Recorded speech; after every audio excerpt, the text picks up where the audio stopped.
మరోవైపు ఆమె భర్త ఎమ్మెల్సీ మహేందర్ రెడ్డి తీరుతో సైతం కాంగ్రెస్ క్యాడర్ లో అసహనం నెలకొంటున్నది.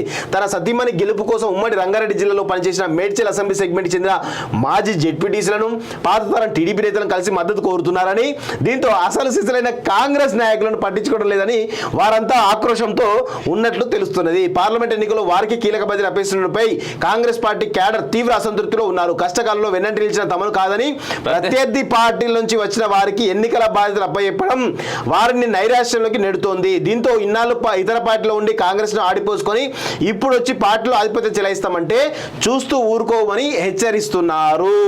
అంటే ఇగో ఈమె క్యాండిడేట్ అయితే కనుక మల్కాజ్గిరి రాసి పెట్టుకోండి, సునీత మహేందర్ రెడ్డి కనీసం నామినీ ఏందది డిపాజిట్లు కూడా రానియకుండా వీళ్ళే చేస్తారు.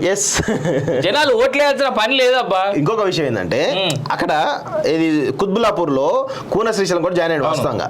సో కూన శ్రీశైలం కూడా జాయిన్ అని చెప్పేసి మనం అనుకున్నాం అక్కడ వేవ్ మారుతుంది అనుకున్నాం. కూన శ్రీశైలం కూడా పాపం ఎందుకు జాయిన్ అయిన రా అని బాధలో ఉన్నాడు వాస్తవంగా.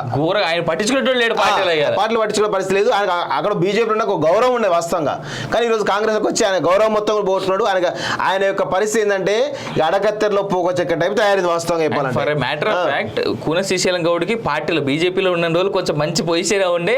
ఈసారి అరే పోన్లే మనం టఫ్ ఫైట్ ఇచ్చిండు గెలవలే కదా, ఏదో ఒక కార్పొరేషన్ కి చైర్మన్ అన్న చేద్దామని ఆలోచనలో సెంట్రల్ డిపార్ట్మెంట్స్ ఉండే.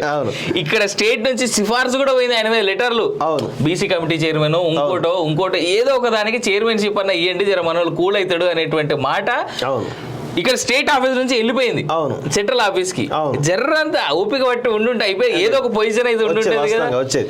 ఇంకొకటి అసలు మల్కాజ్గిరిలో అసలు ఈమె తిరుగుతలేదు వాస్తవంగా, ఈమె ఎక్కడ కూడా కనబడతలేదు. ఇంకొక విషయం ఏంటంటే అసలు మల్కాజ్గిరి టికెట్ ను మారుద్దామా అనే ఆలోచన కూడా నిన్న కోర్ కమిటీలో వేణుగోపాల్ దానిలో చర్చ కూడా జరిగింది వాస్తవంగా. ఇబ్బంది అవుతుంది, మరి మార్చే అవకాశం కూడా కనబడతా ఉంది. అంటే నాకు తెలిసి మహేందర్ రెడ్డికి పెద్ద షాక్ ఇది చెప్పొచ్చు. మారితే మాత్రం కాస్త పెద్ద షాక్, ఎందుకంటే దాంతో ఆయనకు నష్టం లేదు లాభం లేదు వాస్తవంగా. ఇక్కడ 2 సీట్లు మారాలి, ఒకటి మల్కాజ్గిరి 2 సికింద్రాబాద్. ఫస్ట్ ఈ 2 మారాలి కాంగ్రెస్ ఏమన్నా బాగుపడాలంటే, అట్లీస్ట్ టఫ్ ఫైట్ కాకపోయినా కనీసం ఫైట్ ఇవ్వాలంటే.